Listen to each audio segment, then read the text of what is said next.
प्रिय छात्रों, online study point all subject में आप सभी का स्वागत है।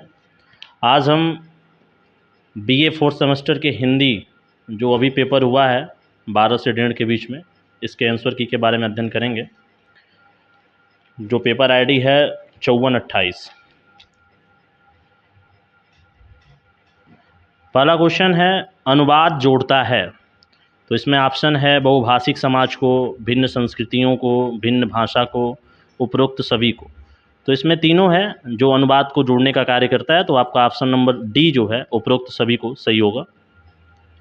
दूसरा क्वेश्चन है, नाइडा द्वारा प्रतिस्थापित अनुवाद की प्रक्रिया निम्न में से कौन सी है।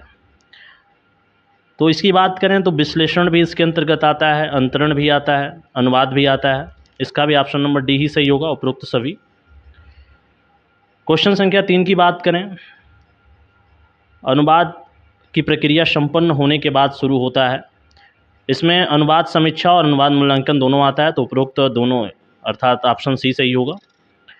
क्वेश्चन नंबर 4, अनुवाद संबंधी सभी अवयवों को कहते हैं। तो अनुवाद संबंधी सभी अवयवों को अनुवाद अध्ययन कहते हैं, ऑप्शन नंबर डी इसका सही आंसर होगा। क्वेश्चन नंबर 5, अनुक्रिया संबंधी प्रभाव मापा जा सकता है। तो अनुक्रिया संबंधी प्रभाव को मापने के लिए हम बोधन परीक्षण का भी प्रयोग करते हैं, सस्वर का भी प्रयोग करते हैं, क्लोज परीक्षण का भी करते हैं, तो उपरोक्त सभी ऑप्शन नंबर डी इसका सही होगा। नेक्स्ट क्वेश्चन है, साहित्यतर अनुवादक की कसौटी है। तो साहित्यतर अनुवादक की कसौटी, इसमें ऑप्शन नंबर डी जो है आपका मूल स्रोत भाषा के अलावा विषय का भी पर्याप्त ज्ञान आवश्यक है, ऑप्शन नंबर डी इसका सही होगा। क्वेश्चन नंबर 7, अनुवाद की सृजनात्मकता और रचनाशीलता की महत्वपूर्ण कसौटी है। तो इसका ऑप्शन नंबर सी सही होगा, साहित्यिक अनुवाद। क्वेश्चन नंबर 8 की बात करें तो निम्न में साहित्यिक अनुवाद से संबंधी सही वाक्य को चुनिए। तो इसमें है मेटाफेज, जहाँ शब्द अनुवाद किया जाता है। दूसरा है फाराफेज, जहाँ अनुवादक अपनी ओर से कभी छूट लेता है। तीसरा है मेडिटेशन, जहाँ अनुवादक मूल रूप से कुछ संकेतों को ग्रहण करता है, पूर्ण स्वतंत्रता का प्रदर्शन करता है, तो उपरोक्त सभी इसमें सही होगा, option number D. Question number 9 की बात करें तो निम्न में से किसे अपनी प्रकृति एवं स्वरूप के आधार पर एक स्वतंत्र विद्या के रूप में देखा जाता है। तो इसमें भी अनुवाद समीक्षा, अनुवाद पुनरीक्षण और मूल्यांकन तीनों है, अर्थात ऑप्शन नंबर डी सही होगा, उपरोक्त सभी। क्वेश्चन संख्या 10 की बात करें तो नाटकों के अनुवाद में सबसे महत्वपूर्ण चुनौती है।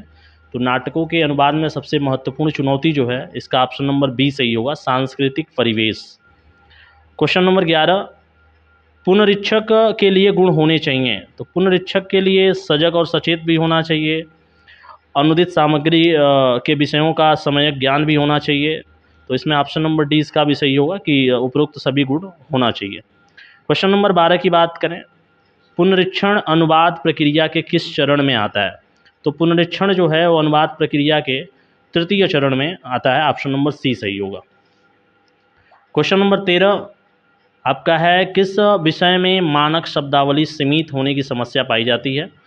तो इसमें होगा आपका मानविकी।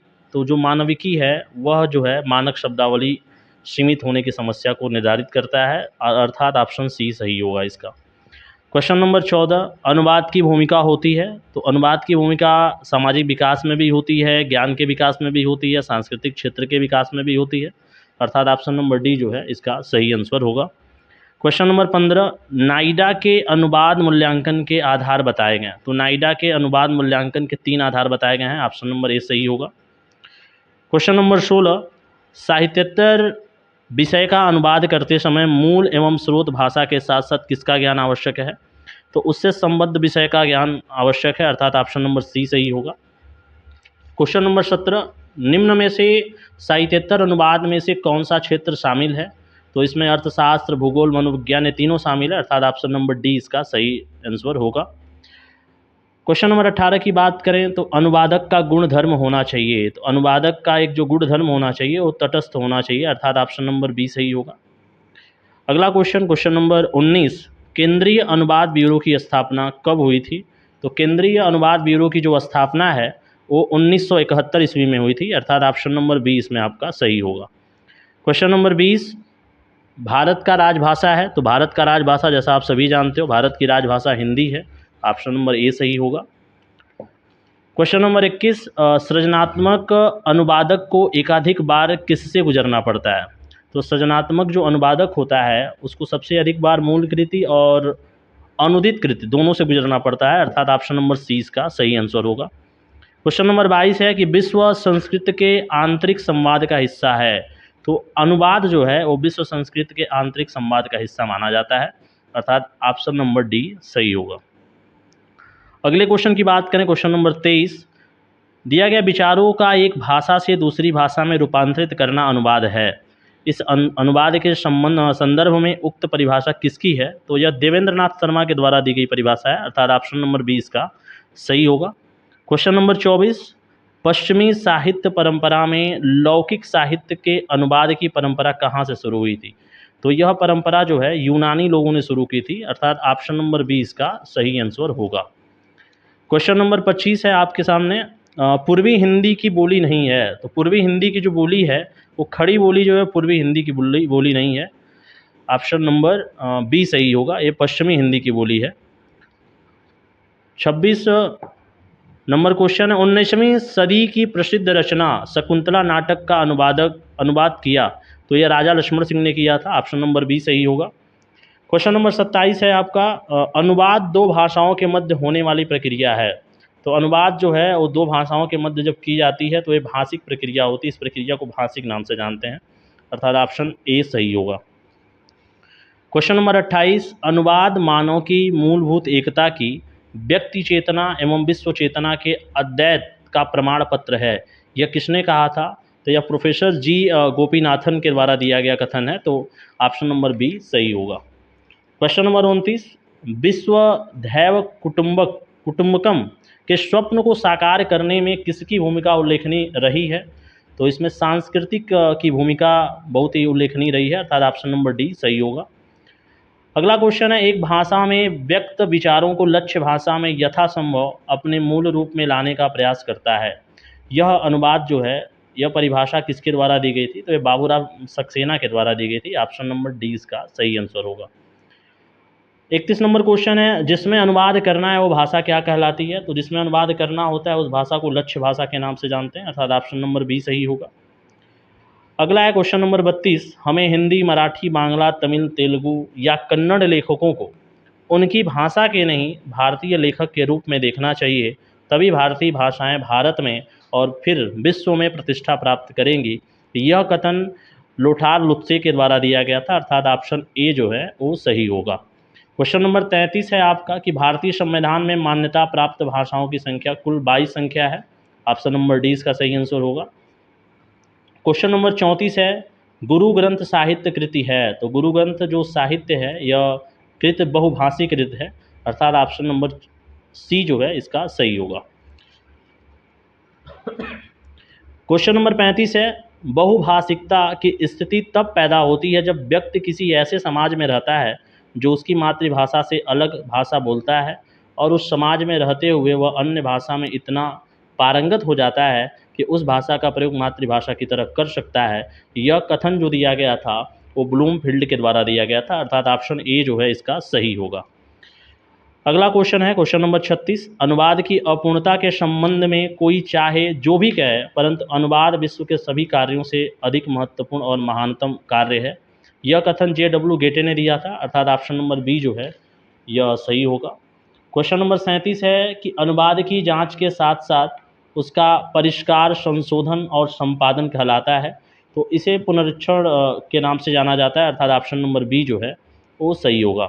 क्वेश्चन नंबर 38 है, पुनरीक्षण करते समय किए जाने वाले संशोधन हैं। तो पुनरीक्षण करते समय ये दोनों संशोधन किए जाते हैं, वो भाषाई से भी संबंधित होता है और संकल्पनात्मक भी होता है, अर्थात ऑप्शन नंबर सी जो है ए और बी दोनों ये सही होगा। क्वेश्चन नंबर 39 है कि भाषा सौष्ठव एवं सज्जा किस संशोधन के अंग हैं? तो ये भाषाई संशोधन का अंग है, ऑप्शन नंबर बी इसका सही आंसर होगा। क्वेश्चन नंबर 40, अनुवाद मूल्यांकन के लिए अंग्रेजी में शब्द प्रचलित है।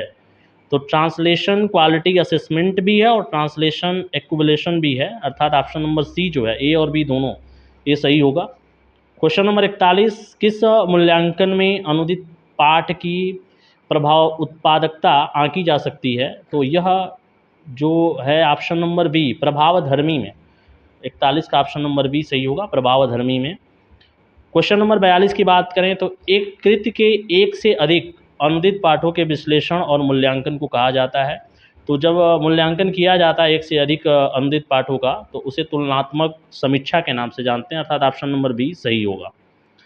अगला है 43 number question, A text book of translation. इस पुस्तक को किसने लिखा था, इसके लेखक कौन थे? तो इसके लेखक पीटर न्यूमार्क थे, ऑप्शन नंबर ए आपका सही होगा। आगे है सर्वप्रथम क्वेश्चन नंबर 44, सर्वप्रथम अंकगणित का अनुवाद अरबी भाषा में किसने किया? तो अरबी भाषा में जो अंकगणित का अनुवाद करने का कार्य किया था वो मोहम्मद बिन ख्वारजमी ने किया था, अर्थात ऑप्शन नंबर डी जो है इसका सही आंसर होगा।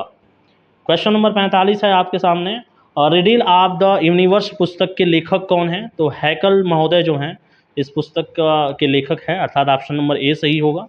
क्वेश्चन नंबर 46, सर्वप्रथम अंग्रेजी में ट्रांसलेशन शब्द का प्रयोग किसने किया था? तो सर्वप्रथम अंग्रेजी में ट्रांसलेशन शब्द का प्रयोग मोनियर विलियमसन ने किया था, तो ऑप्शन नंबर बी सही होगा। क्वेश्चन नंबर 47, स्रोत भाषा और लक्ष्य भाषा के मध्य एक सेतु की भूमिका निभाता है। तो इन दोनों के मध्य एक सेतु भूमिका का कार्य निभाने का कार्य जो है एक अनुवादक करता है, अर्थात ऑप्शन नंबर डी इसका सही होगा। क्वेश्चन नंबर 48 है, वायोगोत्स्की महोदय द्वारा अधिगम में किस क्रिया को महत्वपूर्ण मानते हैं? तो यह अंतः क्रिया इसमें महत्वपूर्ण मानी जाती है, ऑप्शन नंबर बी आपका सही होगा। नेक्स्ट क्वेश्चन है 49 नंबर, बैंक शब्द का मूल उद्गम स्थल है। तो बैंक शब्द जो है यह उद्गम हुआ था इटली से, तो यह ऑप्शन नंबर बी सही होगा। और लास्ट क्वेश्चन आपका है, बहुभाषिक समाज में अनुवाद के क्षेत्र हैं। तो चाहे हम दैनिक जीवन की बात करें, व्यापार और वाणिज्य की बात करें या विज्ञापन की बात करें, इन समस्त में बहुभाषिक समाज अनुवाद का प्रयोग किया जाता है, अर्थात उपरोक्त सभी जो है आपका आंसर सही होगा, ऑप्शन नंबर डी। तो धन्यवाद विद्यार्थियों, ये आपका आंसर की था, इसको मिलाइए और हमारे चैनल को लाइक, सब्सक्राइब और शेयर करिए अपने मित्रों में, ताकि इस चैनल को अधिक से अधिक सब्सक्रिप्शन दिलवाइए। बहुत बहुत धन्यवाद।